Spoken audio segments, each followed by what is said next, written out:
The Pacific Ocean, a mesmerizing dance of beauty, power, and unspeakable terror. Within it, many mysteries of the sea lie in wait.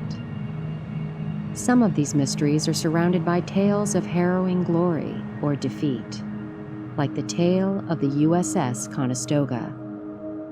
One of the top 10 unsolved maritime disasters of our age. When she left San Francisco, the Navy tug was bound for American Samoa via Pearl Harbor.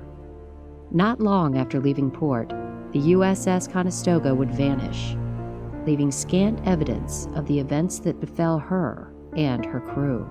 An exhaustive search by the Navy, deploying every available vessel and aircraft, would rescue no souls, locate not a ship, and leave so many questions unanswered. For nearly a century, this mystery has remained unsolved. The loss of the vessel and her crew has left holes in the hearts of families, puzzled maritime historians, and inspired the public's imagination to wonder whatever happened to the USS Conestoga. NOAA's Office of National Marine Sanctuaries may have solved the Conestoga riddle. 2,000 miles from where the tug was suspected to have gone lost, an unexpected discovery in Greater Farallon's National Marine Sanctuary is revealing clues as to the fate of the missing naval vessel. With new hope in solving this mystery, the closure sought for so long by the families of the loved and lost might finally be within reach.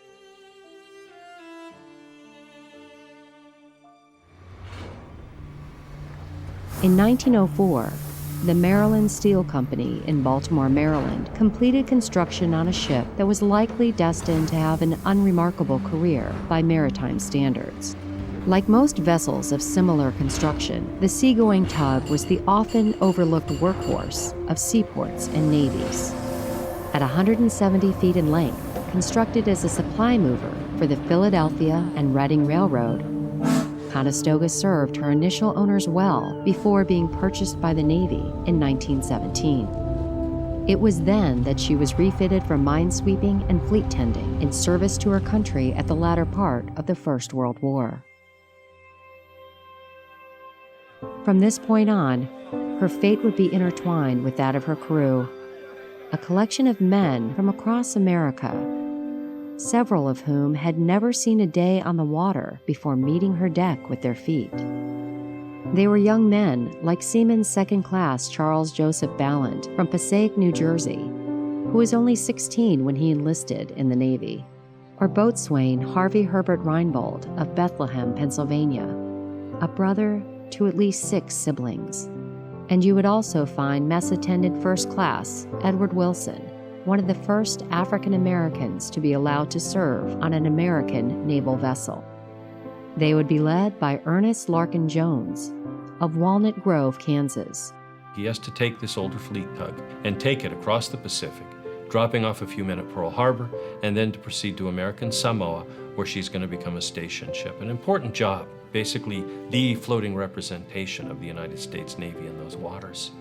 Jones would sail the Conestoga from Norfolk, Virginia, to Mare Island, where she would undergo final preparations and repairs. And on March 25, 1921, she would push off toward Pearl Harbor. By mid-afternoon, she would clear the rocky entrance of the San Francisco Bay, likely with a barge in tow, and head out into the open waters of the Pacific. Steaming toward the horizon and out of sight of land, the ship and all her crew were never seen or heard from again.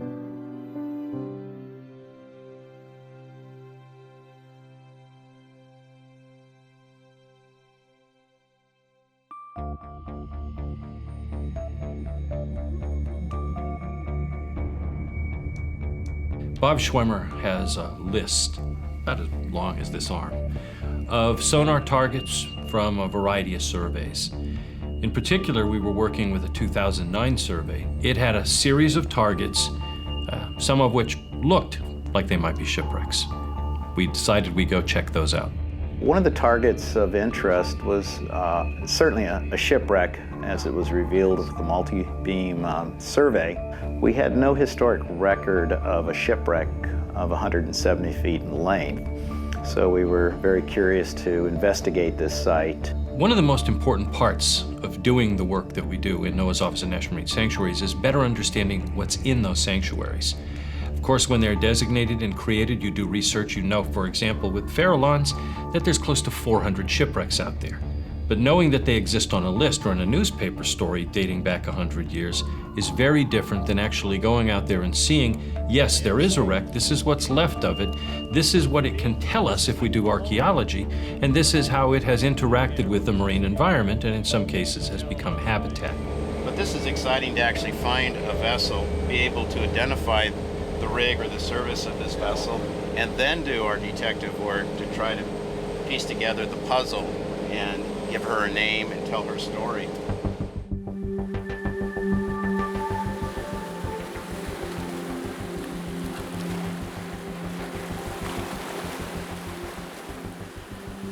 There's still a sense of excitement, a little bit of impatience when you drop that robot in the water and it starts making its way down. Working on shallower sites means you can get there faster. When, in the case of the work in the Farallones, it's a matter of minutes. You're always watching, waiting, hoping that you can find the target that shows up on your sonar, and then suddenly there it is. Sometimes out of the darkness and the murk it appears. Sometimes you drop down and suddenly you are right there. There's a moment where you just go for a second and then you're keenly focused. You want to see exactly what it is. You're trying to soak up as much as you can, making observations, trying very hard not to blurt out, it's a this, it's a that. First, that's what I was thinking. Realizing that in many cases yours are the first eyes, since some of these things went down, to ever see them. Our first dive on the site, we came up on the starboard side of the bow of the shipwreck, and it had a very distinct straight stem.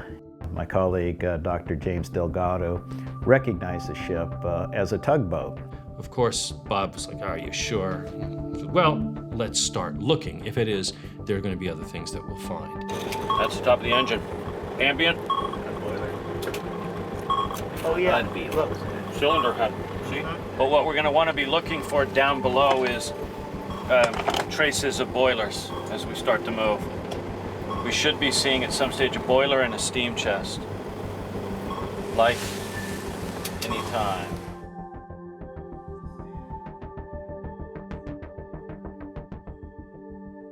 We're going to take a look today at the steam tug Hercules, which we think is pretty close to the tugboat that we just saw sitting down on the bottom off the gate during our Maritime Heritage Cruise. We're going to try to match up features from the wreck to the historic tugboat, because I suspect they date to about the same time period, and that'll be an important clue in trying to identify the tugboat wreck, but it also gives us an opportunity when we do some outreach and education to say, this thing on the bottom once looked like this. Let's go. What's missing on the vessel we've got on the bottom is all the superstructure, which in the tug that we've got out there that's wrecked, this would all have been wood as opposed to this. On the other side of this bulkhead would be the engine, just as our engine is.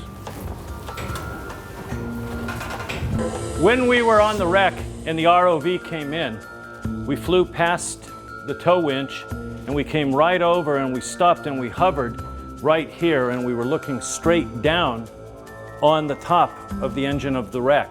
And the shape of the engine is the same, as you can see. The cylinder placement is about the same. My guess is, being refreshed with Hercules, that we probably have a triple expansion.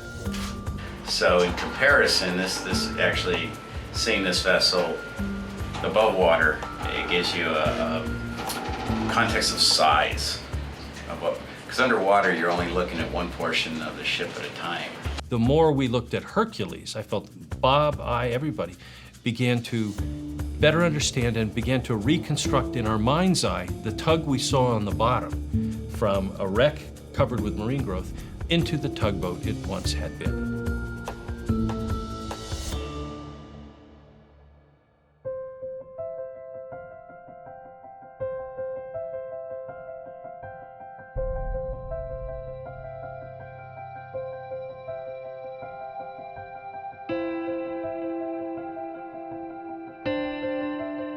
So our mission ended, and Bob and I had to pack up and quickly fly across the country to a Maritime Heritage Conference, which happens every few years. It was in Norfolk, Virginia. There were tables, displays. One of them was the Navy's Fleet Tug Association. And as I stood there and looked at things, there was a model of a fleet tug.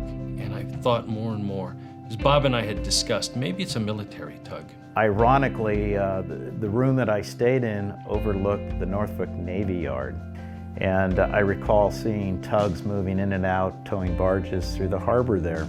So the more I looked at this model, I said, it's gotta be a military tug. So I started working through the newspaper accounts of missing tugboats off San Francisco. And then my phone rang, and it was Bob who said, can you come up to my room?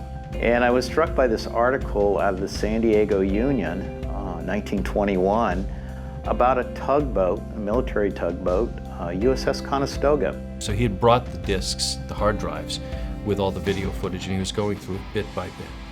And as he did, he spotted something. And so when I came in, he said, what does that look like to you? We had a historic image of the gunnery crew next to the 3-inch 50 caliber gun, very close up with the 2 sighting scopes, and continued reviewing the video. And as we got closer, there was the 3-inch 50 caliber gun. We certainly had a military tug, and it matched up perfectly with the image that we had from 1921.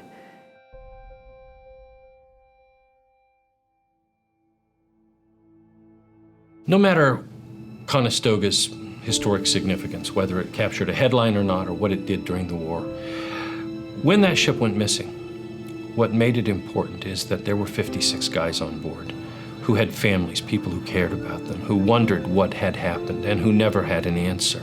As it became clear to us that this wreck was Conestoga, perhaps now, for their families, knowing where they were, this could provide closure.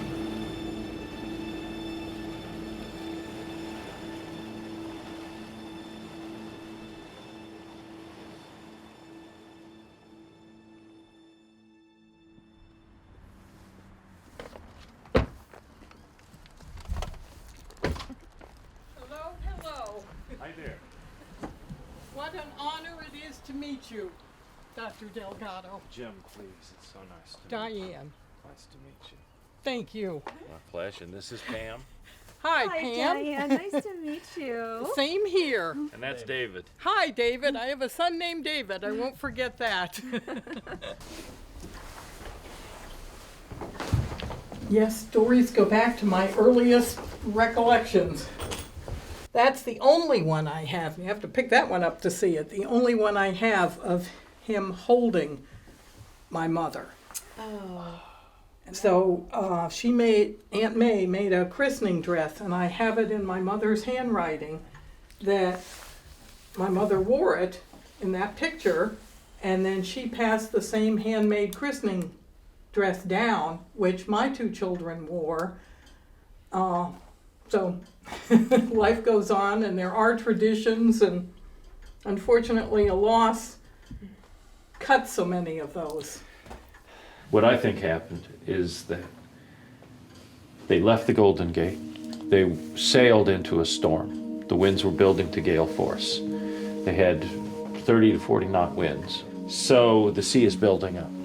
The wire on her towing machine, on her winch, is somewhat loose. It's not neatly wrapped, which suggests that if they were towing, they lost it, and they're starting to take on water. And at a certain stage, the engineers probably called up to him and said, we're in danger of sinking. And with that, then he has to make a decision. He probably figured they couldn't make it all the way back into the gate and into San Francisco Bay without going down. But close by, probably, are the Farallon Islands. And at that time, there's a Navy radio station there, and there's a lighthouse there. But it was the only chance they had. The tug is pointed directly at the island, almost directly at the lighthouse. And as if they just kept going, and they're making for it. And the sad reality is they were just a little better than 3 miles away when it looks like they lost the fight. And the sea just was too powerful. My mother always thought he was a hero. That was just a void in our family. And for my mother, a bigger void without her father. But I'm so thankful that it was found, that it can answer the biggest question our family has ever had. The fact that it's in a marine sanctuary seems more fitting.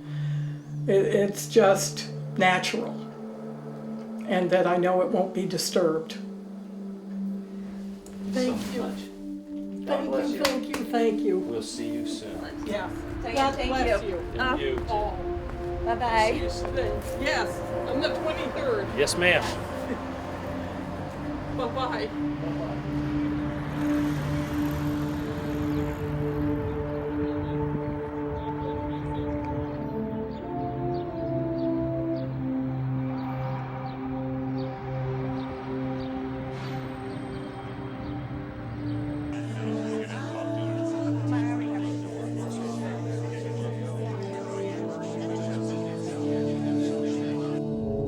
A wreck of some age.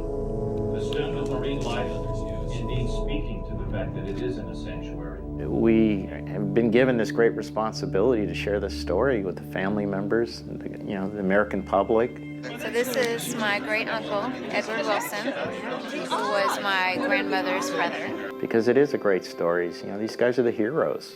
They went down with their ship while in service of the U.S. Navy. Well, it was more of an opening than a closure because I found out about my great-great-grandfather. Well, the ringing of the bells 56 times was quite spiritual and so fitting as a dedication at the end of this beautiful day. You read something in a history book. You dive on a wreck. And there's certain emotions that go with that. But nothing compares to finding something like Conestoga. It's history as it should be. It's about individuals, it's about families. It's not big names, it's not headlines. It's people who, in this case, grew up hearing stories of a grandfather who just simply didn't come home one day. It's all about people, and it's how we can connect with people, and why we are, ultimately, no matter what branch we serve in, we are a government of the people, by the people, and for the people.